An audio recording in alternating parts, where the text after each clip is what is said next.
तो मुझे याद आता है कि जब मैं सड़क पे चल रहा होता था भूखा, तो मेरे मन में बस ये चल रहा होता था, कहीं से एक रोटी मिल जाए। हाँ, अनुभव तो सुना ही नहीं, टाइम तो सारा हो गया दीदी, तो यहाँ से अनुभव ही शुरू कर देते हैं। ठीक है, अनुभव तो मेरे ख्याल से आधे घंटे का होएगा बस। अपने ही मुख से अपने जीवन का कोई भी बात बोलते हुए एक हेजिटेशन सो होती है, कंफर्टेबली तो नहीं बोल पाते और खुल के तो बिल्कुल भी नहीं बोल पाते। और जहाँ पर अपने जीवन से ही कोई ऐसी बात हो जिससे दूसरी आत्माएं भी प्रेरणा ले सकती हैं, तो वो ऐसे लगता है जैसे मानो अपने मुँह मिट्ठू बन रहे हैं, है ना। ऐसा लगता है कि फिर वो बोल नहीं पाते हैं उन चीज़ों को जो बोलनी चाहिए, पर उन चीज़ों को कोई दूसरा सुनाता है तो ज़्यादा अच्छा लगता है। बट यहाँ पे कोई ऐसा नहीं है जो मेरे बारे में कुछ भी जानता है, तो इसलिए काम शायद मुझे ही करना पड़ेगा। परिचय देना ज़रूरी है, तो मैं अपने बारे में थोड़ा सा आपको बताऊँ। बात ऐसी है कि मुंबई में 2009 या 10 में मैं गया था। एक्चुअल में बचपन से ही ये बात मैं बोलता हूँ तो लोग हंसते हैं कि जैसे मैं कई बार कह चुका हूँ कि भाई हाँ, मैं एक गांव से बिलोंग करता हूँ। अब तो गांव काफ़ी ज़्यादा वो हो गया, फ्लॉरिश कर गया है, लेकिन उस समय पर तो कच्चे घर हुआ करते थे जब मैं छोटा था। तो वहाँ भैंसों का पहले पालन होता था, दूध वगैरह बेचना, खेती होना, ये सब। और हम लोग वही फटे से बनियान और के सड़कों पे खेलते थे, बारिश में नाचते थे। वो सब चीज़ें गाँव में जो होती हैं, आपने सबने अनुभव किए हैं ये सब, है ना। तो ये सब करते थे और सारे काम खेतों में भी करते थे और स्कूल भी जाते थे। लेकिन मेरे मन में ना एक चीज़ चला करती थी, जो चीज़ भविष्य में घटित होने वाली होती है ना, वो कहीं ना कहीं आपके चित्त में रहती है, क्योंकि कल्प पहले वो घटना घटित हुई है और वो फिर से घटित होने वाली है, तो आपको ऑटोमेटिकली वैसे विचार चलने लग जाते हैं, है ना। तो मुझे बचपन से ना एक मन में चलता था जब मैं छोटा सा था कि एक दिन मैं मुंबई जाऊंगा। मैं कहता भी था मैं मुंबई जाऊंगा बड़ा हो गए, मैं मुंबई जाऊंगा बड़ा हो गए। कच्चे घरों में रहने वाला है, जो सवेरे खा रहा है जिसको शाम का पता नहीं है, वो बच्चा कह रहा है कि वो बड़ा होकर मुंबई जाएगा। तो ये चीज़ें कहाँ से टच हो रही है? कल्प पहले ये घटनाएं हुई हैं, तो इस तरह का हो रहा है। चलो ठीक है, सब होते होते होते होते बड़ा होता गया, सब चीज़ बदलती गई, गांव भी धीरे धीरे शहर जैसा बनता गया, सारे हालात बदल गए, पैसा भी काफ़ी आ गया, सब कुछ बदल गया। वो दिन आ गया 2009 में जब मैं मुंबई गया। अब गया तो मैं पढ़ाई के लिए था, ठीक है, लेकिन जिस कॉलेज में मैं गया था वो फैशन कॉलेज था। फैशन के कपड़े वहाँ पे बनते थे, स्टूडेंट्स बनाते थे। तो वो जितने भी कपड़े वहाँ पे बनाते थे, और जब मैं उस कॉलेज में गया तो वो सारे के सारे शूट्स मेरे ऊपर ही करते थे। उस दौरान मैं ऐसा नहीं दिखता था फिज़िकली जैसा अभी दिखता हूँ। अभी तो ऐसे एकदम सीधा साधा सा दिखता हूँ ना, एक गाय की तरह। पहले ऐसा नहीं दिखता था। अगर आप पुराने मेरे फ़ोटोज़ या वीडियोज़ देखेंगे तो आप कहेंगे ये इंसान तो कभी बीके बन ही नहीं सकता, ये कैसे बीके बन सकता है। टू मच बॉडी कॉन्शियसनेस, देह भान की अति और अहंकार सारी दुनिया का मेरे अंदर ही था। क्रोध सारी दुनिया का मेरे अंदर, यानी जितने विकार हैं ना उनकी चरम सब मेरे अंदर आप देख सकते थे। जैसे मुरली में आता है ना, जो जितना गिरता है वो उतना उठता है ना। तो मतलब गिरने की वो चरम थी, उससे ज़्यादा और क्या कोई गिर सकता है जितना मैं गिरा हुआ था। लेकिन अपने आप को बहुत ऊंचा समझता था मैं। अहंकार में सड़ा हुआ व्यक्ति जिसमें से अहंकार की बदबू आती है, और मैं सोचता था खुशबू आती है मुझ में से। ऐसे ही सोचते हैं ना जब अहंकार हमारे अंदर होता है, हाँ मुझसे बेहतरीन तो कोई है ही नहीं इस दुनिया में, मुझसे बड़ा ज्ञानी कोई नहीं है। सो मुझे कहा करते थे जब के कॉलेज में था जब। इसे मॉडलिंग करने के लिए कुछ करने की ज़रूरत ही नहीं है, इसका तो एटीट्यूड नेचुरली मॉडल्स वाला है। और मैं ये सुनकर ऐसे हो जाता था, मेरा एटीट्यूड नेचुरली मॉडल्स वाला है, मतलब वही मॉडल्स में वो देह भान टू मच होता है, वो मेरा नेचुरली था।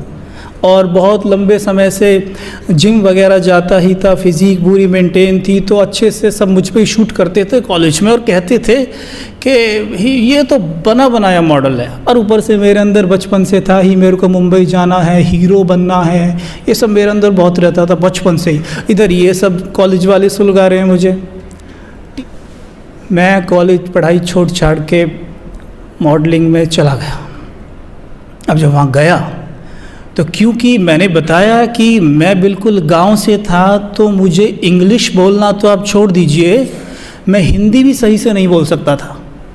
आपके यहाँ भी जो टिपिकल विलेजेस हैं, जो बिल्कुल गांव हैं या गांवड़े जिनको आप कहेंगे, वहाँ के लोग कैसे बोलते हैं, उनकी भाषा कैसी है, वैसी ही मेरी थी बिल्कुल।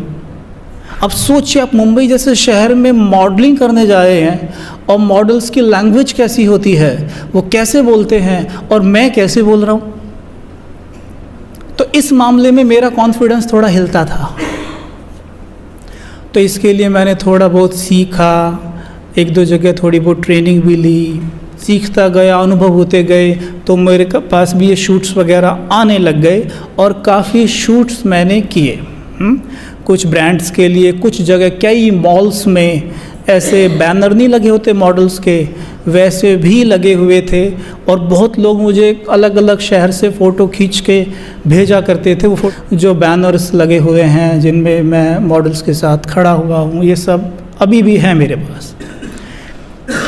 जीवन में था तो सब कुछ, पैसा भी आ रहा था और भी जो भी चीज़। आज के युवा, विशेषकर अगर यहाँ कुमार बैठे हैं, युवा बैठे हैं, मैं उनको ये बात स्पष्ट बोल दूँ कि जिन चीज़ों की आप कल्पना करते हैं, युवा अक्सर जिन चीज़ों की कल्पना करते हैं ना, जिन चीज़ों के पीछे भागते हैं, उनकी एक दुनिया बनी होती है मन के अंदर ही, कि उन्हें मीडिया वगैरह क्या क्या दिखा रही है आजकल, तो बना के रखते हैं। वो सब चीज़ मेरे पास सचमुच में थी उस वक्त मुंबई में, लेकिन एक चीज़ नहीं थी, आंतरिक शांति और सुख। अंदर हमेशा एक डिस्टर्बेंस रहता था मेरे, हमेशा। और मेरे मन में प्रश्न बहुत चलते थे। जैसे मानो मैं शूट पे जा रहा हूँ और ट्रैफिक में ऑटो खड़ा है, मैं ऑटो में बैठा हुआ हूँ, तो मेरे मन में ये चलता था कि अब ट्रैफिक इतना है, जो रास्ता केवल 10 मिनट का है, जो रास्ता केवल 10 मिनट का है, उसे तय करने में ऑटो को 2 घंटे लग रहे हैं ट्रैफिक के कारण।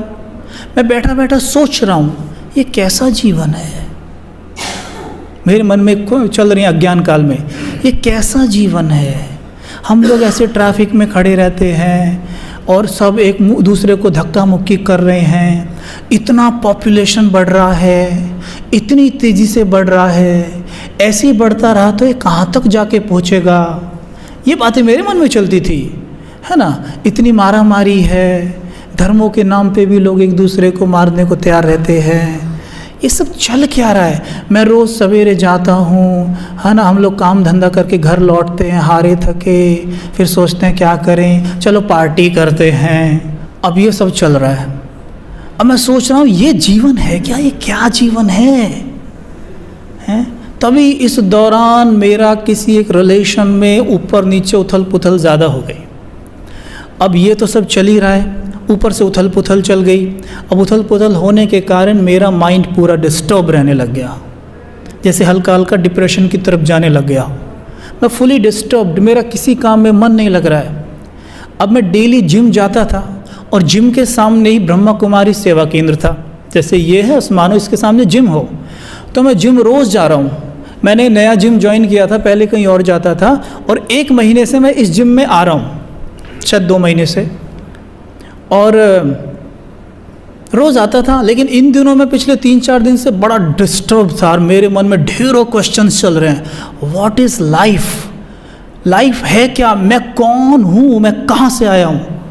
मैं क्या करने आया हूँ यहाँ, मैं इसीलिए आया हूँ। ये सब मुझे शूट वूट मॉडलिंग खाना पीना उल्टा सुल्टा, ये फ़ोन पे उससे गप्पे से, ये क्या जीवन क्या है ये? जैसे वैराग्य सा नहीं आता है, ये जीवन है क्या? मैं क्यों यहाँ आया हूँ, कहाँ से आया हूँ, मेरा मकसद क्या है जीवन का?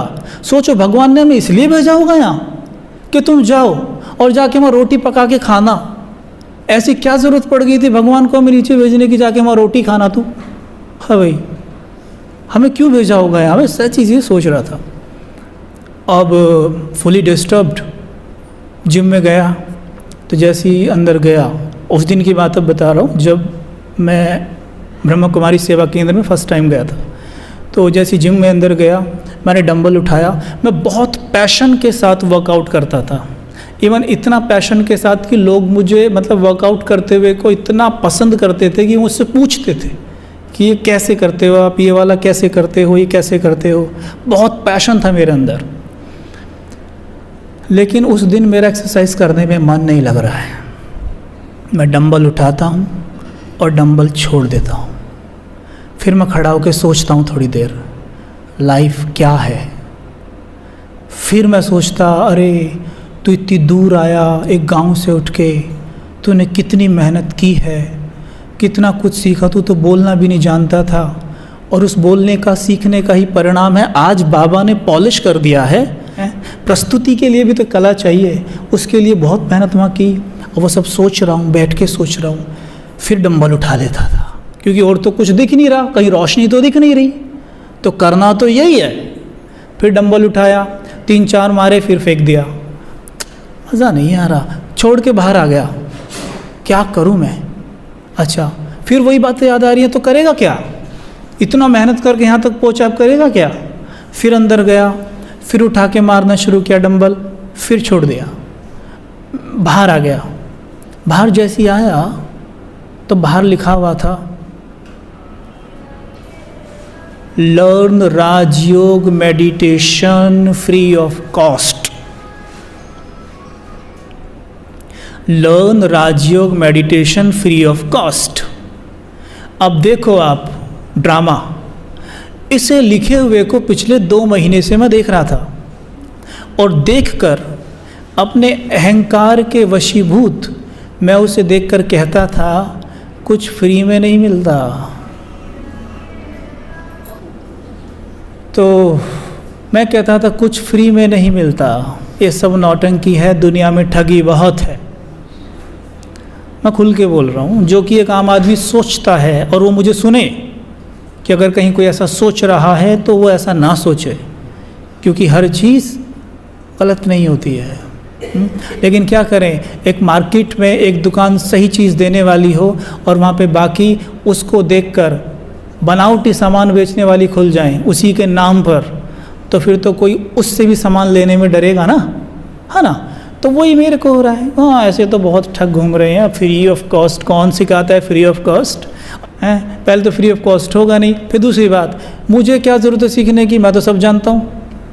दूसरा प्रश्न ये, I know how to meditate. मैं प्राणायाम करता था ना, तो मैं सोचता था इतना मैं इनसे ज़्यादा जानता हूँ, ये मुझे क्या सिखाएंगे।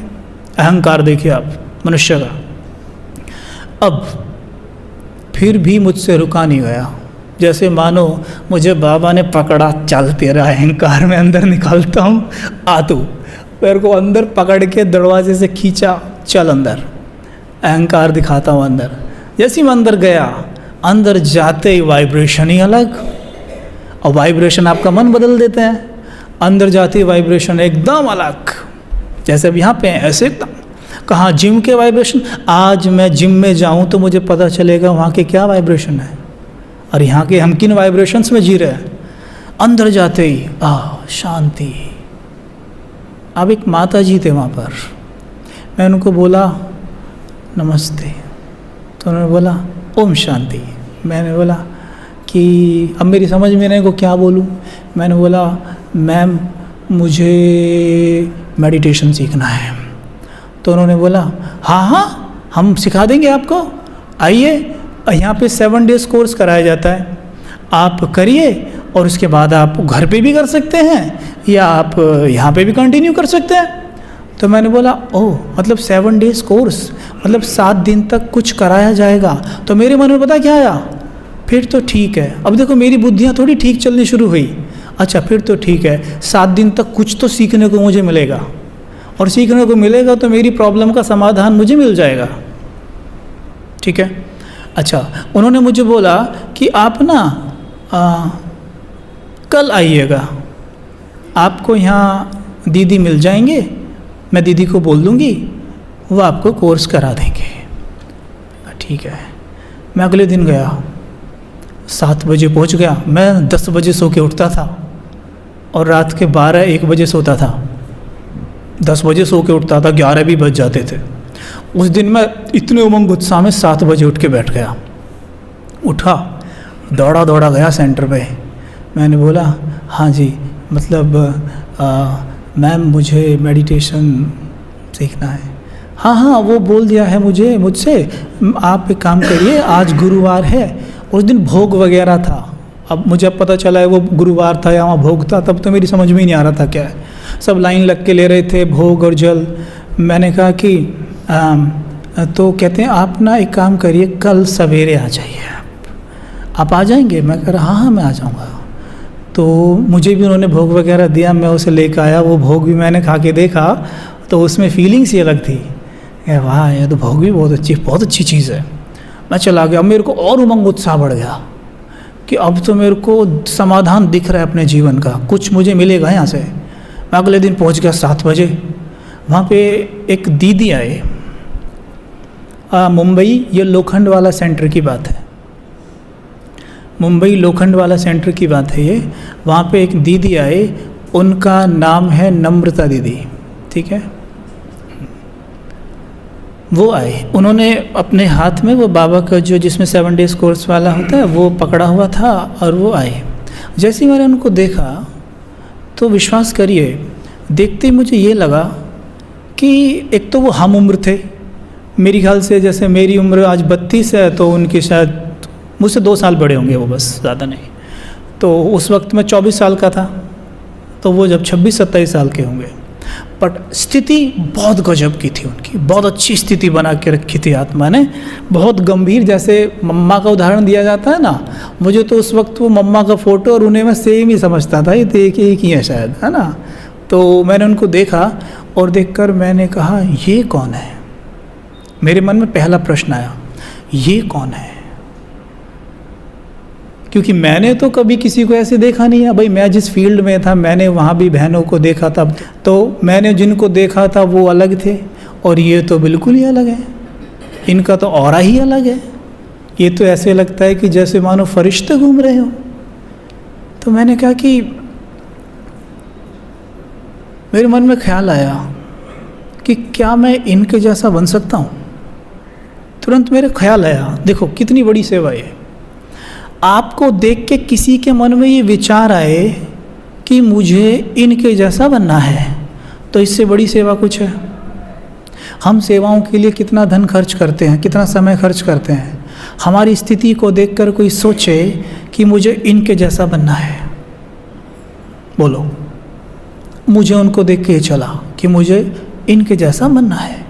अब कैसे बनना है वो मुझे नहीं पता, मुझे बनना है। अच्छा, उन्होंने कोर्स शुरू किया।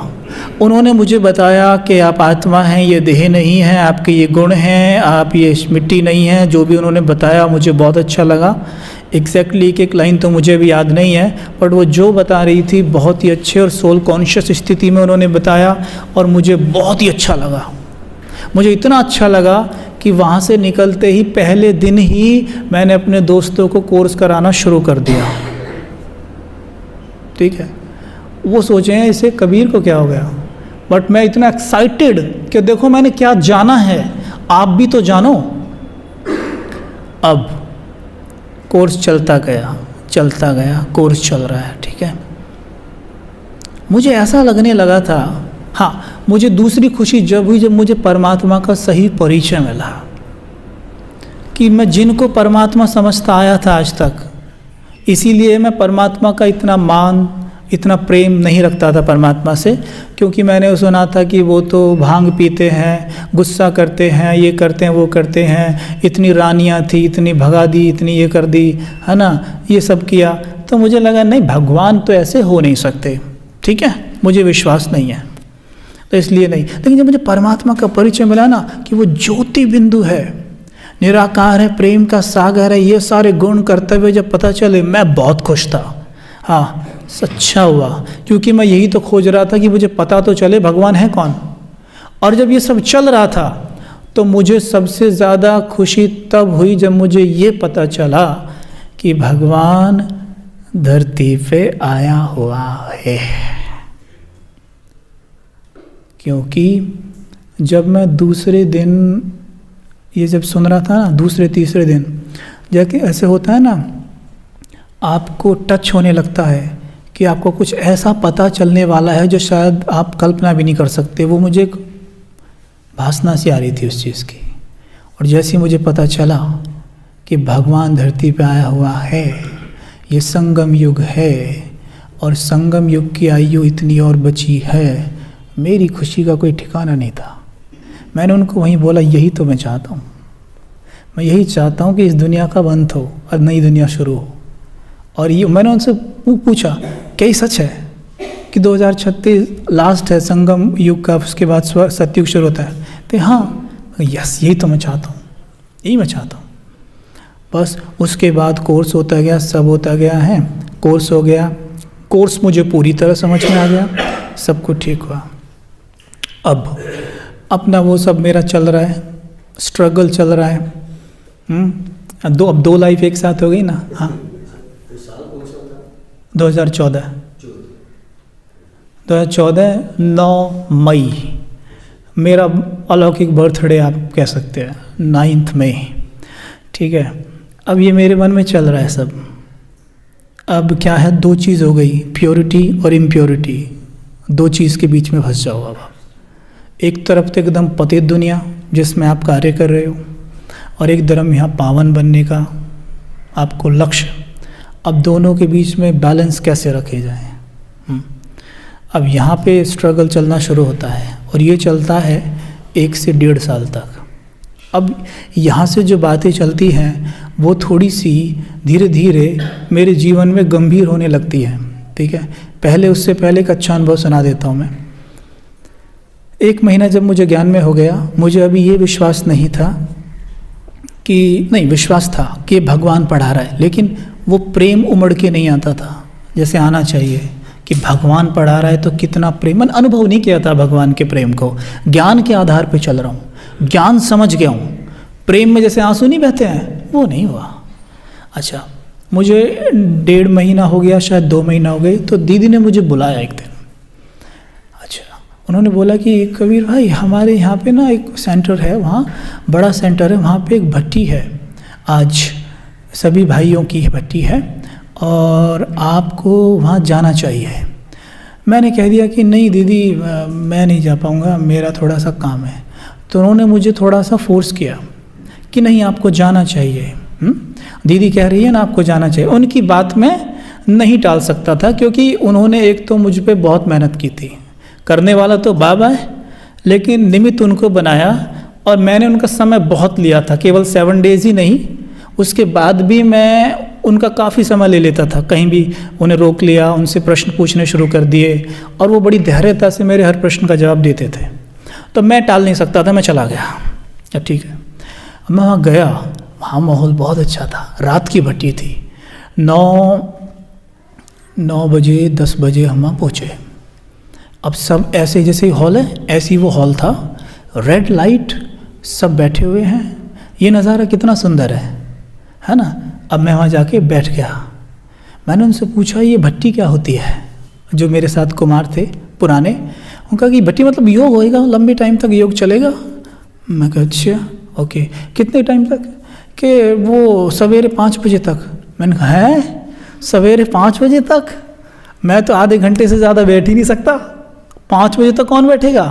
कहते नहीं, आप जितना बैठो बैठ जाना, नहीं तो फिर लेट जाना जाके। मैं ठीक है चलो। पर मैंने भी संकल्प किया भाई 8 घंटे है तो कोशिश तो करूँ 3 घंटे तो बैठूँ मैं भी, मुझे कहाँ जाना है, जब ये बैठे मैं भी बैठ जाऊँगा। अब क्या है, मैं बैठ गया, पट्टी चल रही है 10 से 11 बजे, 11 से 12, 12 से 12:30 के बीच का टाइम है, वो 12:30 के आसपास। अब क्या होता है, मेरे को नींद आ रही है, मैं ऐसे कर रहा हूँ, बार बार झटके मार रहा हूँ, बार बार झटके खा रहा हूँ, नींद आ रही है फुल। मेरे को मेडिटेशन कहाँ होएगा, आप सोचो इतना ज़्यादा काम, बट ऐसे ऐसे कर रहा हूँ। तभी क्या होता है, एक आवाज़ आती है मुझे, और उसने मेरी ऐसी नींद उड़ाई। अब ये आवाज़ मैंने पहले कभी नहीं सुनी थी, ये आवाज़ मैंने पहले कभी नहीं सुनी थी, जो ये आवाज़ मैं अभी सुन रहा था।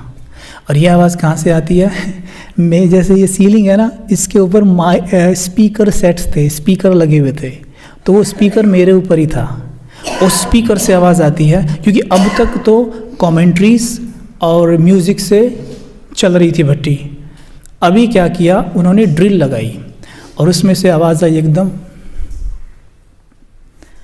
अच्छा तो बाप कहते हैं। जैसी ये आवाज़ आई, बाप दादा, अच्छा तो बाप कहते हैं, जैसे ये आवाज़ आई, ओ मैं एकदम से जैसे झटका लगा मुझे बहुत ज़ोर से। और इस आवाज़, वो सिर्फ आवाज़ नहीं थी मेरे लिए, क्योंकि अगर उसे कुछ टच कराना हो तो वो कुछ भी कर सकता है, वो सिर्फ आवाज़ नहीं थी, उस आवाज़ ने जैसे मुझे अंदर तक भेद दिया हो बिल्कुल एकदम, कि जैसे कि मैंने क्या सुना है अभी, कि बाप कहते हैं 1 सेकंड में अशरीरी हो सकते हो, हैं? अच्छा तो चलो अशरीरी हो जाओ। फिर वो म्यूज़िक बजता है। अच्छा, मैंने जैसे सुना, मेरे को एकदम से झटका लगा, ये कौन है? प्रश्न पहला, ये कौन है? कितनी पावरफुल आवाज़ है, ऐसी आवाज़ तो मैंने कभी नहीं सुनी। दूसरी जो संकल्प उठा, जो उत्तर के रूप में था, ये बाबा है, ये बाबा है। अच्छा, जैसी आवाज़ आई ना कि ये बाबा है, तो उसी वक्त पता क्या हुआ, मेरी आंखों से इतने आंसू बहे कि मैं बता नहीं सकता आपको। मतलब खुशी के कहूँ या किस चीज़ के कहूँ, कि भगवान की आवाज़ मैं सुन रहा हूँ, भगवान की आवाज़ सुन रहा हूँ मैं। मतलब मैं कौन हूँ, मेरे मन में ये बात उठी कि मैं हूँ कौन, कि भगवान मुझे अपनी आवाज़ सुना रहा है। मतलब वो भगवान जिसे पूरी दुनिया ढूंढ रही है पागलों की तरह, जिसके लिए लोग लाइनों में खड़े रहते हैं, मंदिरों में लेट लेट के परिक्रमा देते हैं, वो कह रहा है कि क्या तुम 1 सेकंड में अशरीरी हो सकते हो बच्चे? ये सुनते ही तो मेरी नींद तो छोड़ो, आगे पीछे का सब खुल गया। जैसे कहते ना, झटका, शॉक लगा हो ना, शॉक लगा है वो वाला, एकदम झटका लगा, एकदम आंखें खुल गई, नींद तो भाग गई दूर दूर तक।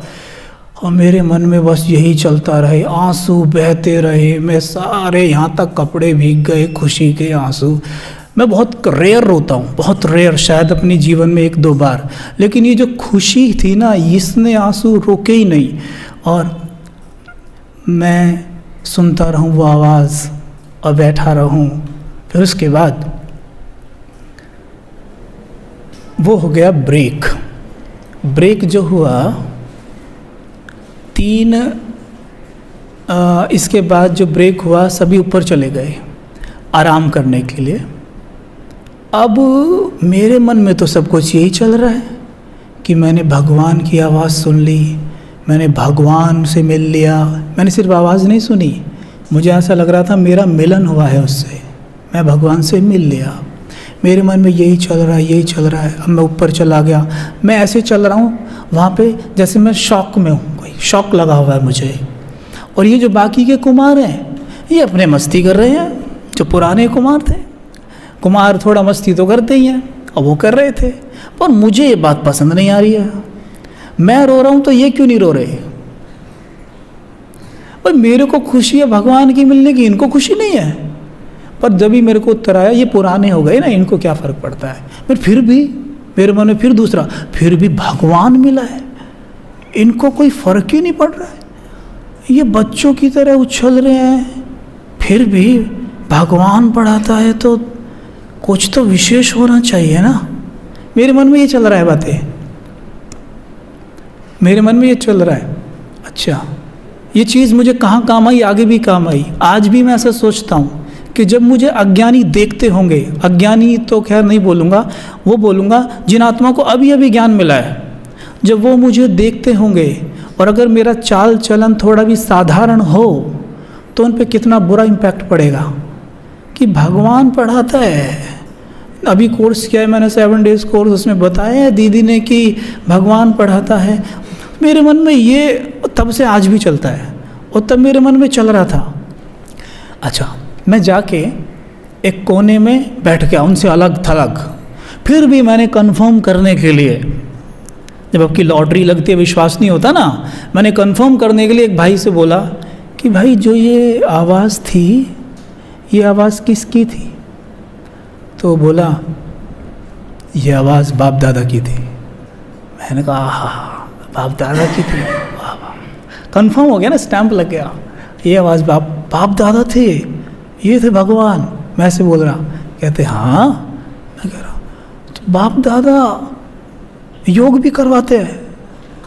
मैं उनसे ही बोल रहा, बाप दादा ऐसे योग भी कराते हैं?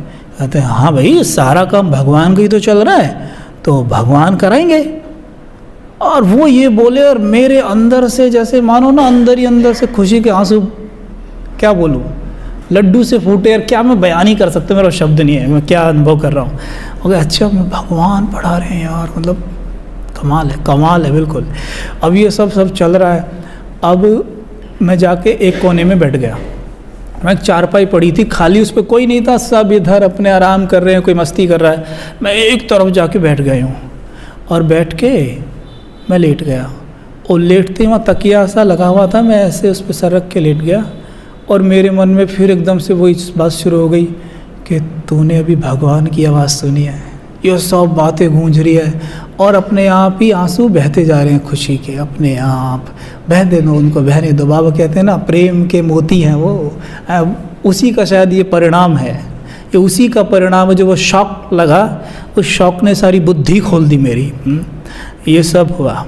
अच्छा, मैं अपने खुशी में सब भट्टी के बाद घर आ गया।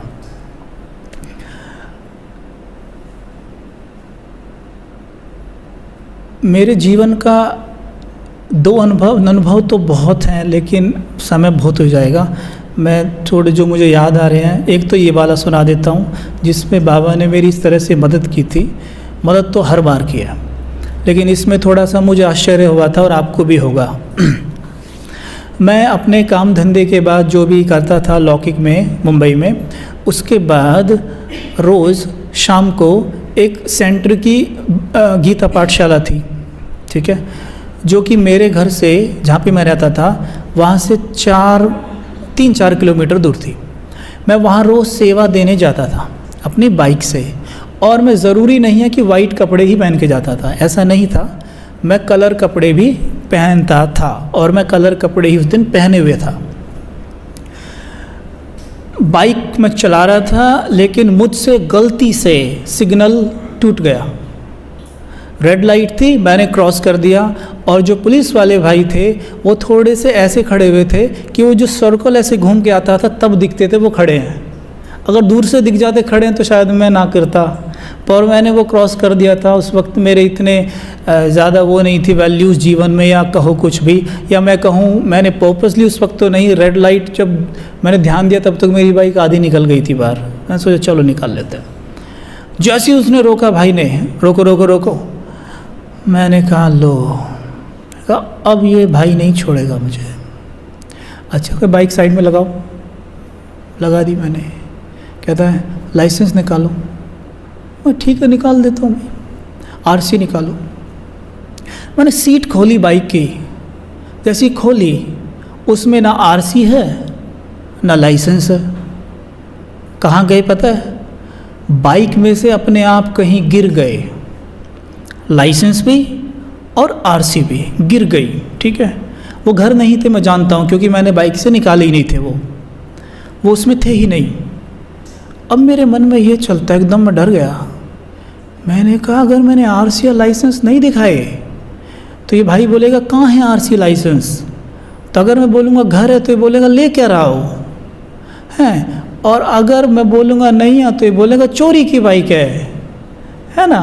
तो मैंने कहा बाइक तो गई, ये मेरे मन में आया, अब मुझे कोई भी सहारा नहीं दिख रहा है।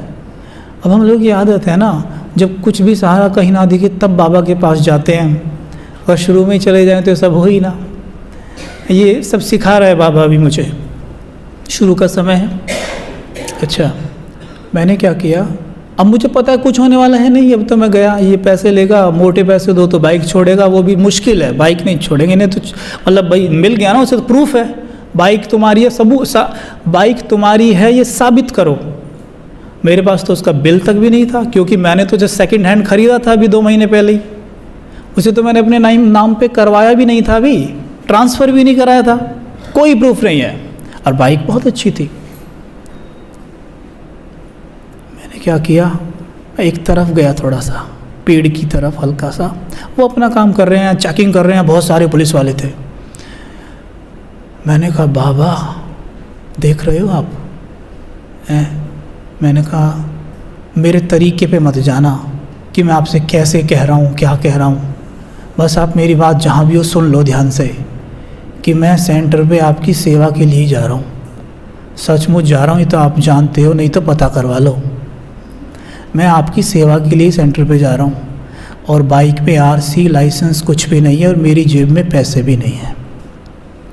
और अब आपको मुझे यहाँ से निकालना है, आज आपका पेपर है।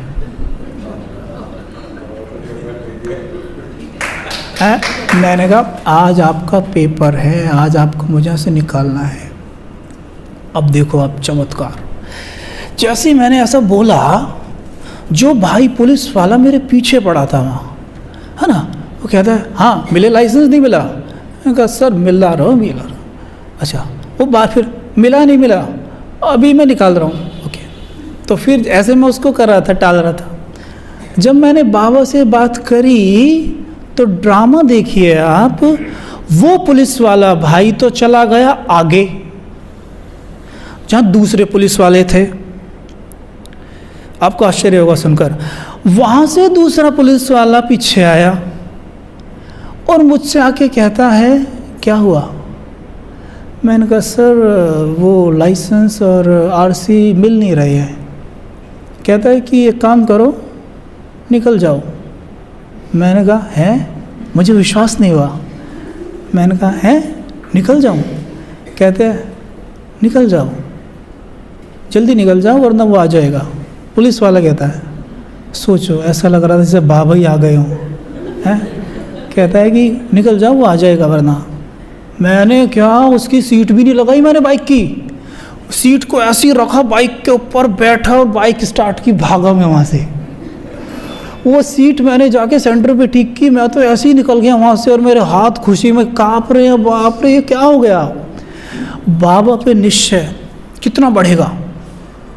ये चीज़ असंभव नहीं थी ना असंभव। किसी को कभी ऐसा अनुभव हुआ है कि एक पुलिस वाला आके बोलता है आपको आप निकल जाओ, हैं बताओ कैसा अनुभव है ये। तो ऐसा अनुभव बहुत शानदार हुआ। अच्छा, फिर एक जीवन में ऐसा अनुभव हुआ है कि मैं सुनाना तो नहीं चाहता हूँ, बट उसे सुनाने से शायद आपको बाबा में निश्चय बढ़े, इसलिए मैं सुना रहा हूँ आपको।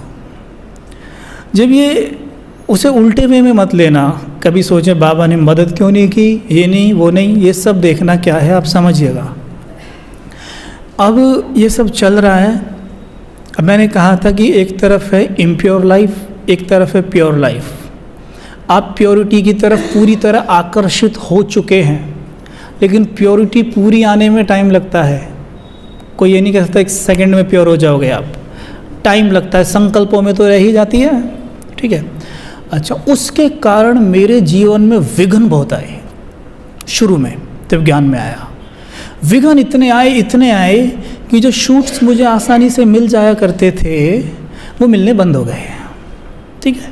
मेरे साथ यहाँ तक हुआ कि मैं शूट पे पहुँचा हूँ और मेरी आंखों के सामने ही मुझे हटा के किसी दूसरे मॉडल को वो काम दे दिया जाता है। और मैं घर आ जाता हूँ और मेरे माइंड में फुल हलचल, ये हो क्या रहा है।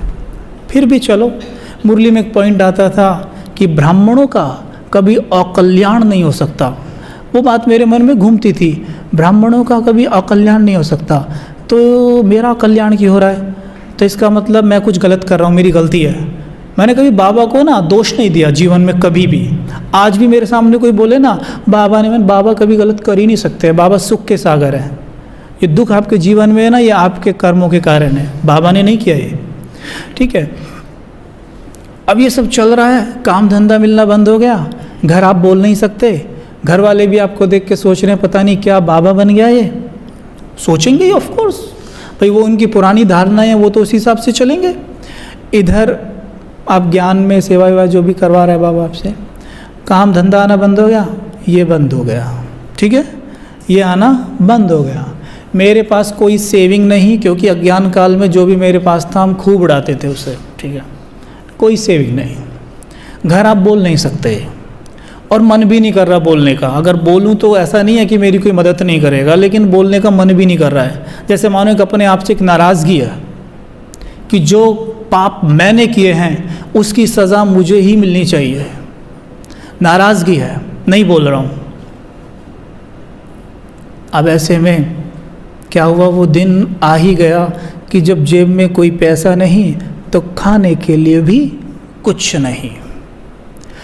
अब ऐसा होते होते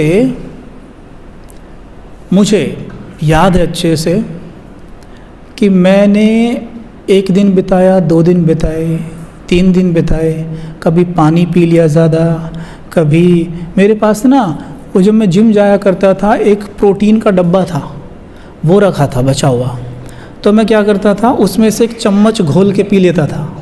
जब मेरे पास खाने को कुछ नहीं था, मैं प्रोटीन खाना छोड़ चुका था, लेकिन अभी मैं खा रहा था क्योंकि मेरे पास खाने को कुछ नहीं था जीवित रहने के लिए। लेकिन उससे कहाँ भूख मिटती है, आप उसे पियो 10 मिनट में आप उतने ही भूखे हो जाते हो, वो तो एक पानी की तरह होता है। लेकिन मैं ऐसा कर रहा था, ऐसा करते करते मेरे बीत गए 7-8 दिन, ठीक है, और मेरी हड्डियाँ भी निकल आई, है ना, मतलब पेट में तो कुछ जा ही नहीं रहा है ना। और हैरानी की बात तो देखो, बाबा ने इतनी हिम्मत दे रहा है कि जिस गीता पाठशाला में हम सेवा के लिए जाते थे पास में, उसमें हम अभी भी रेगुलर जा रहे हैं। क्योंकि पैसा नहीं है तो पेट्रोल डलाने के लिए गाड़ी में नहीं डला सकते आप पेट्रोल, तो आप पैदल जा रहे हो 3-4 किलोमीटर रोज़ पैदल जाके सेवा करके आ रहे हो, ऊपर से भूखे हो। और भूखे हो तो मुझे याद आता है कि जब मैं सड़क पे चल रहा होता था भूखा, तो मेरे मन में बस ये चल रहा होता था कहीं से एक रोटी मिल जाए, कहीं से एक रोटी मिल जाए, मुझे एक रोटी मिल जाए। मतलब रोटी की कीमत क्या थी ना उस वक्त मेरे लिए, मैं आपको बता नहीं सकता कि मुझे एक रोटी मिल जाए किसी तरीके से, कहीं से एक रोटी मिल जाए। लेकिन मिले कहाँ से, आपके कर्म ऐसे हैं कि आपको रोटी मिलेगी नहीं, क्योंकि आपने विकर्म बहुत कर रखे हैं। लेकिन मुझे फिर एक बात गूंजती थी मेरे मन में कि बच्चे मैं तुझे कुछ नहीं होने दूंगा। मेरे को बार बार वो बात याद आती थी कि बाबा कह रहा है बच्चे मैं तुझे कुछ नहीं होने दूंगा, कुछ नहीं हो सकता तुझे, मेरे को फुल विश्वास, कुछ नहीं हो सकता। अच्छा, 10वां दिन मुझे याद है, 10वें दिन अंदर वो जो गीता पाठशाला के अंदर एक रूम था। अब मुझे ज्ञान में 1-1.5 साल हुआ है, लेकिन बाबा ने मुझे ना कोर्स कराने की सेवाएं बहुत जल्दी दे दी थी। तो कोर्स बाबा कराते थे, तो मैं कोर्स करा रहा था आत्माओं को अंदर वहाँ पे, और मुझे भूख बहुत ज़ोर से लग रही थी। और जब मैं बोल रहा था तो वो कह रही थी माताएं, जैसे मैं कभी कोर्स कराता था 2-3 दिन में ही सब जो भी कोर्स मतलब बाबा मुझे यूज़ करता था जिसके लिए भी, 2-3 दिन में ही वो मुझे बहुत बड़े क्लोज़ हो जाते थे, बड़ी जल्दी मतलब फ्रेंडली हो जाते थे, जैसे मानो मैं उनका बच्चा हूँ। तो वो माताएं कह रही हैं कि आपकी तबीयत ख़राब है क्या? मैंने कहा हाँ तबीयत ख़राब है मेरी। कह रहे अच्छा तो आप आराम कर लो। मैंने कहा नहीं इतनी भी नहीं है, कोर्स चल रहा है। अब कोर्स तो चल रहा है, अब तभी बाहर से आवाज़ आती है, जहाँ पे सेंटर बाहर पे गीता पाठशाला संभालने के लिए एक दीदी थे, जो टोली थी, उसमें एक बर्तन में टोली थी। अच्छा, वो टोली वहाँ सबको वो बांट रहे थे। अच्छा, मुझे आवाज़ आई कबीर भाई टोली ले लो। मेरी जान में जान आई। मेरे मन में आया कि अब तो मेरे पेट में कुछ चला जाएगा, मतलब अब तो मैं कुछ मिल गया मेरे को आज तो, और मैं बोलूँगा दीदी को कि 2-3 टोली दे दो मुझे। पता नहीं उस वक्त मुझे क्या हो गया था। ऐसा भी नहीं है कि मैं बिल्कुल नहीं मांग सकता किसी से कुछ, हालांकि हाँ मैं बहुत कम मांगता हूँ चीज़ें पहले से ही, बट ऐसा भी नहीं है कि बिल्कुल नहीं मांगता हूँ। लेकिन उस वक्त पता नहीं मुझे क्या हो गया था, मैं किसी से कुछ मांग ही नहीं रहा था। तो हिसाब किताब चुकतू होने वाली बात थी, जैसे बाबा एकदम क्लीन करा रहा है, एकदम साफ़ हो जाए बच्चा। जो भी पाप, मुझसे पाप बहुत हुए अज्ञान में। अब जो नॉनवेज रोज़ खा रहे हो तो पाप ही है ना, दुनिया भर का पापी, जिस जो विकारों से भरा है वो पापी है। और पूर्व जन्म में भी कितने पाप किए होंगे, सबका ठेका यहाँ तो भूख से निकल रहा है, सहन कर रहा हूँ। अब क्या हुआ कि आवाज़ आई कि कबीर भाई आप लो, ये टोली ले लो। मैं जान में जान आई। मैंने कहा हाँ दीदी मैं आ रहा हूँ। मैंने ऐसा बोला, मैंने ये नहीं बोला कि मेरे लिए वहाँ रख दो। मैंने बोला मैं आ रहा हूँ, अभी आ रहा हूँ। अब मेरे को विश्वास था कि आज तो मिल ही जाएगा कुछ। अब जैसे कोर्स आधे घंटे और चला होगा, वो कोर्स ख़त्म हुआ, मैं बाहर निकला, मैं बहुत खुश था, अंदर ही अंदर के कुछ ना कुछ खाने को मिलेगा। तो मैंने बाहर पूछा हाँ दीदी वो टोली कहाँ है? कहती वो बहन लेके चली गई, कोई माता बहन कोई ले गई। ये ड्रामा है। देखो आज आपके पीछे खाना कैसे दौड़ता है।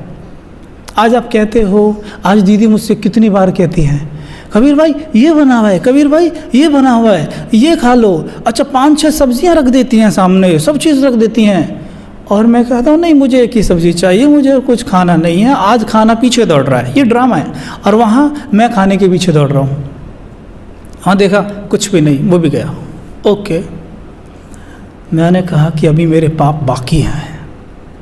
मैंने कहा अगर पाप बाकी हैं तो मैं किसी को कुछ बोलूँगा ही नहीं, मैं बताऊँगा नहीं किसी को कुछ भी। पाप इसी तरह चुकते होंगे। और बाबा ने मुझसे वादा किया है कि वो मुझे कुछ होने नहीं देगा। हाँ 11वां दिन गया, 12वां दिन गया, 13वां दिन गया, 14वां दिन था। ठीक है 14वां दिन था और मैं ऐसे ही कुछ ढूंढ के जो कुछ मिल जाता था थोड़ा सा जीने के लिए कोशिश करता था कि अंदर डाल लूँ। फिर कुछ 1 चम्मच का है कुछ डाल लिया, ऐसा कुछ। कच्ची दाल मिल गई थी एक बार मुझे किसी डब्बे में पड़ी हुई, वही मैंने चनों की तरह चबा ली थी थोड़ी सी ऐसे। अच्छा फिर क्या हुआ, 14वां दिन जब था तो मैं सेंटर गया। सेंटर से मैं पैदल आ रहा हूँ और ऊपर से देखो पेपर, आपको पैदल आना है पैदल जाना है तो भूख तो और ज़्यादा लगेगी। और सड़क पे मैं सिर्फ रोटियों के बारे में सोचता रहता था। मतलब रोटी जैसी चीज़ मेरे लिए कुछ थी ही नहीं उस वक्त, कि उससे बेहतरीन चीज़ दुनिया में कुछ नहीं हो सकती। ठीक है मैं घर पहुंचा, अपने रूम में गया। मैं रूम में अकेला ही रहता था। तो मैं खड़ा था, मैं ऐसे सोच रहा हूँ, थोड़ा सा पेट में जैसे ना एक आग सी लग रही है कि बस इसे ना ऐसा, मतलब पूछो मत क्या हाल है मेरा उस वक्त। पानी भी पी रहा हूँ तो पानी से कुछ प्यास भूख कुछ नहीं मिट रही। अच्छा मैं खड़ा हूँ ऐसे देख रहा हूँ, बहुत ऐसे टूटा सा। मेरे मन में फिर एक बात गूंज रही है। हाँ एक बात मेरे मन में आने लगी थी अब, यार कहीं मुझे कुछ हो ना जाए, कि मतलब मेरा शरीर ख़राब ना हो जाए है? लेकिन फिर एक आवाज़ आई कि मैं तुझे कुछ नहीं होने दूंगा। ठीक है हाँ, ये फिर मैं बेफिक्र हो जाता था। और जैसे ऐसे हुआ तो मुझे ना हल्का सा ऐसे, क्योंकि मैं पानी तो पी ही रहा था तो इसलिए मैं चल पा रहा था, मुझे हल्का सा ऐसे आंखें मेरी घूमी और मैं नीचे को ऐसे गिरने लग गया।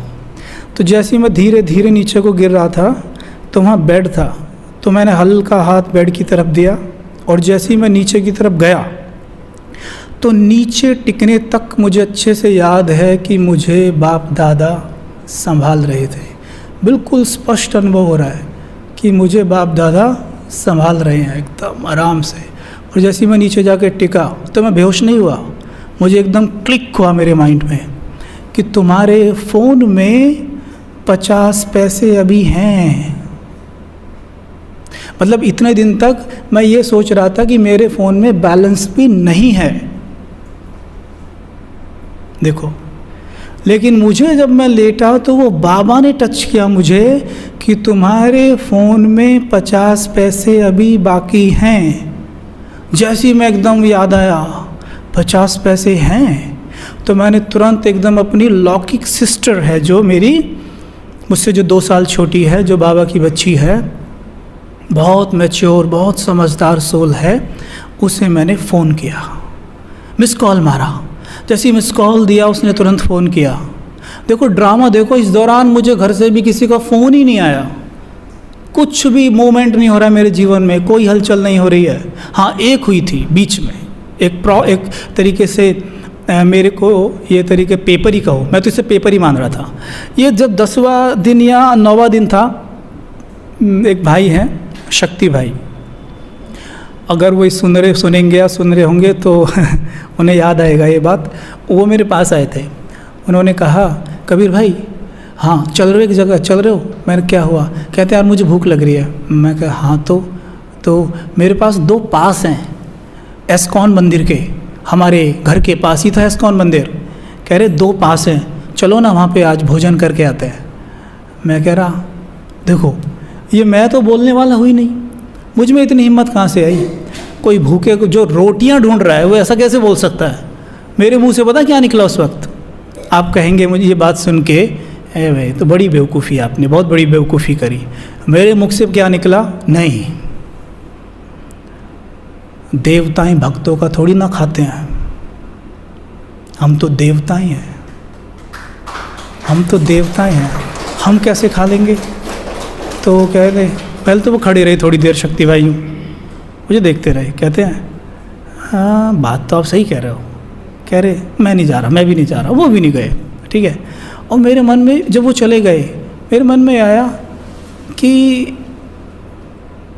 ये मेरे मुख से निकल गया, नहीं पर मैं जाता नहीं, मैं नहीं जाऊँगा चाहे कुछ भी हो जाए, मैंने अपना जीवन बाबा को दिया है और मैं भक्तों का खाने जाऊँगा। मैंने कहा बाबा मेरे को कुछ होने नहीं देगा, और हो गया ना तो बाबा से वहीं जाके लड़ूंगा मैं, हैं? बाबा ने क्या मेरे को भूखा मारने के लिए चुना है? कल एक मॉडल था, अच्छी खासी जीवन वो जी रहा था, आपने उसे चुना, उसे बीके बनाया। किस लिए बनाया? इसलिए कि वो भूख से मर जाए, इसलिए चुना है आपने? Of course not.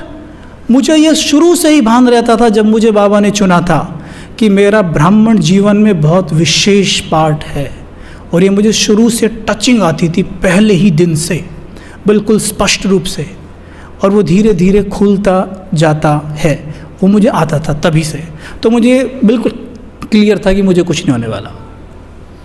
जैसे मैंने फ़ोन किया सिस्टर को, उसने मुझे तुरंत फ़ोन किया वापस, कहती क्या हुआ? मैंने उसको सारी बात बताई, तो उसने मुझे डांटा, थोड़ा प्यार की डांट थी वो। कहती है कि बताया क्यों नहीं मुझे, ये है वो है। तो उसने वहीं से ये दाल, ये सब्जियां, चावल ऑर्डर कर दिए, वो बास्केट होती है ना, वो क्या बोलते हैं उसको, हाँ, तो वो सब दे के गए घर पे ही, वो सब चीज़ घर पे दे के गए, और दूध वगैरह सब दे के गए, ये सब चीज़। तो मैंने फिर थोड़ा खाया और मेरी थोड़ी जान में जान आई।